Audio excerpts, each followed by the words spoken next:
Bonjour Ada les amis, pour ceux qui me connaissent pas, vos grands-mères les boîtes à gants, qui font du toboggan, les amis. C'est la sorcellerie Ada. On va parler de l'affaire Pogba. Il y a le frère de Paul Pogba qui menace de lâcher un scoop sur son frère. Il fallait que ça arrive juste avant la Coupe du Monde. C'est plus ramener la coupe à la maison, c'est ramener le scoop à la maison. Ou alors c'est ramener Mathias à la raison. Mathias, tu dois revenir à la raison aussi. Faut calmer tout ça. Mais bon, on va en parler quand même. Moi, ce qui m'a choqué, les gars, si c'est avéré, hein, Paul Pogba aurait jeté un sort sur Kylian Mbappé. C'est plus Mbappé, c'est Mbappois. T'es sérieux, Pogba? Déjà que Mbappé, il sait pas tirer les penalties et en plus, tu lui jettes un sort. Oh, j'ai vu que le PSG, cette saison, ils ont embauché un psychologue. Ils auraient dû embaucher un exorciste, les gars, pour enlever les démons de Mbappé. Oh, c'est un truc de fou. C'est plus Clairefontaine, les gars, c'est Poudlard. C'est quoi ces histoires à coups de baguette magique, Pogba, abracadabra, Pogba, coup de baguette magique, il voulait transformer Mbappé en grenouille. C'est quoi ces histoires, les gars? C'est un truc de malade. Oh, je comprends Mbappé quand il a dit le football, il a changé. Regardez ce qui se passe, les gars. Maintenant, le football, c'est plus la concurrence. Ouais, je vais être meilleur que toi sur le terrain. Non, c'est un coup de marabout maintenant. Le meilleur joueur, c'est celui qui a le meilleur marabout. C'est comme ça, les gars. C'est un truc de fou. C'est un truc de malade. Et moi, au début, je pensais à la plaisanterie. Quand il parlait de Pogba, jeter un sort à Mbappé. Mais après, je me pose la question. N'Golo Kanté, il est devenu claqué, il est devenu nul, les gars. Voilà. Oh, ce mec, il a une hygiène de vie incroyable, Kanté. Il fume pas, il boit pas, il baisse pas. Et là, il se blesse tous les 3 jours. Il est fatigué sur le terrain, on dirait il est asthmatique. Je me demande si Pogba, il a pas jeté un sort à Kanté aussi. Abracadabra, Pogba. Et pareil pour Antoine Griezmann. Antoine Griezmann, les gars, qu'est-ce qui lui est arrivé? Ça se voit, il est possédé par Valère Germain.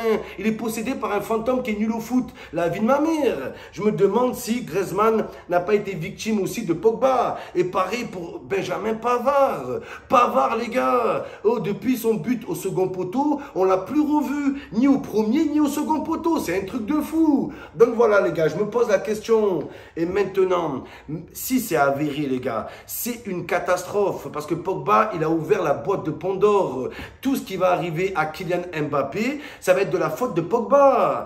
Mbappé rate un penalty, c'est Pogba. Mbappé se blesse, c'est Pogba. Le PSG éliminé de la Ligue des Champions, c'est Pogba. La vie de ma mère. Ça y est, maintenant, t'es foutu, Pogba. C'est un truc de fou. Et pareil pour les autres problèmes. Hein. La guerre en Ukraine, c'est Pogba. Le Covid, c'est Pogba. Les élèves qui ont raté le bac, c'est pas leur faute, les gars. C'est Paul Pogba qui leur a jeté un sort.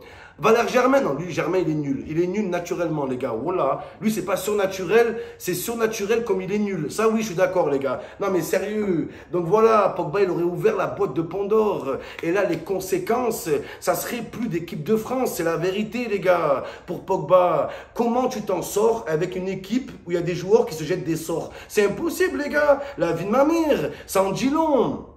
Donc, vous savez que Pogba et Mbappé, il y a eu des grosses tensions entre les deux clans. On se rappelle leurs darons qui sont battus dans les tribunes. C'était un peu chaud. Donc, peut-être que ça s'est arrivé après. C'est pour ça que je pense que le penalty que rate Mbappé contre la Suisse, c'est pas Pogba, les gars. Parce que c'est ce jour-là qu'a débuté pour moi la grosse embrouille entre les deux clans. Donc, voilà. Donc, peut-être que derrière, il y en a un qui a décidé de jeter un sort à l'autre. Mais là, c'est très grave. Par contre, il faut des preuves. Là, on n'est plus dans la génération, ouais, t'as dit ça. Ouais, à ce qui paraît,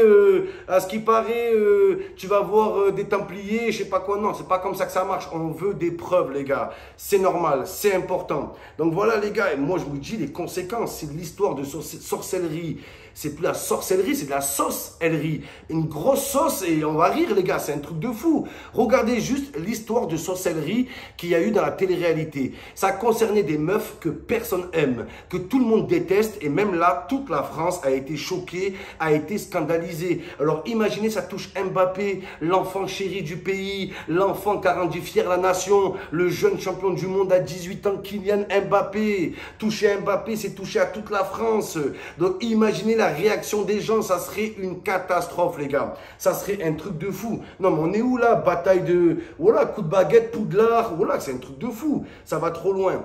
Après, on a l'histoire d'extorsion. Il y aurait une histoire d'extorsion. Apparemment, il aurait été victime d'une extorsion. Bon, moi, je pensais qu'une extorsion, c'était une blessure à la cheville, les gars. Je croyais que c'était une blessure, comme les ligaments croisés. Mais non. Apparemment, le frère Mbappé, avec des potes à lui, ils auraient menacé Pogba. Mais là, les gars, c'est juridique.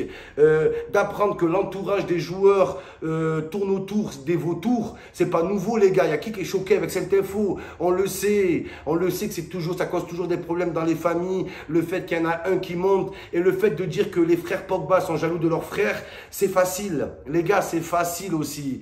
C'est trop la facilité et c'est un peu dégueulasse de dire ça. Pour moi, c'est la facilité. Donc, je rentre pas dans la facilité. Pour moi, il y a l'affaire d'extorsion et ça doit se régler devant les tribunaux s'il y en a une. Et sinon, il y a l'affaire de la sorcellerie. Et là, les gars, ça serait le scandale du siècle. Je suis désolé, les gars, ça serait un truc de fou. Oh, c'est pas rien, les gars, quand même. C'est pas rien de savoir que un joueur de l'équipe de France veut le mal. C'est pas vouloir que les performances baissent. Non, c'est vouloir le mal. C'est de la jalousie pure, c'est de la haine pure. Donc, si ça avéré, la jalousie serait plus du côté de Paul Pogba que des frères Pogba. Voilà, en plus, ils ont tous la même tête. C'est incroyable. Mathias Pogba, voilà, on dirait Paul Pogba en bodybuildé. Voilà, on dirait l'évolution Pokémon. Voilà, Freezer Transformation 2. C'est un truc de fou. Grosse tête, gros crâne de Freezer. Voilà. Donc voilà, les gars. C'est pour ça que pour l'instant, on n'a pas trop de preuves. Il n'y a rien qui a été avéré. Pour moi, là où il y aurait des conséquences sportives, c'est si on apprend que Pogba aurait fait des choses pour nuire à la carrière de Mbappé. Là, il y aurait des conséquences sportives. Maintenant que les frères de Pogba aient voulu le racketter, pour moi, il y a moins de conséquences. Ça a des conséquences que pour Pogba personnellement, mais pas pour l'équipe de France et tout. Donc voilà, les gars, il y a ces deux sujets-là. On va attendre d'avoir les preuves, on va attendre d'en parler, mais voilà, maintenant Pogba, tout ce qui arrive, c'est ta faute. Oh là, tout ce qui arrive, il pleut, c'est Pogba. Une avalanche, c'est Pogba. Un tsunami, c'est Pogba, les gars. Le réchauffement climatique, c'est Pogba. C'est un truc de fou. À suivre, à suivre.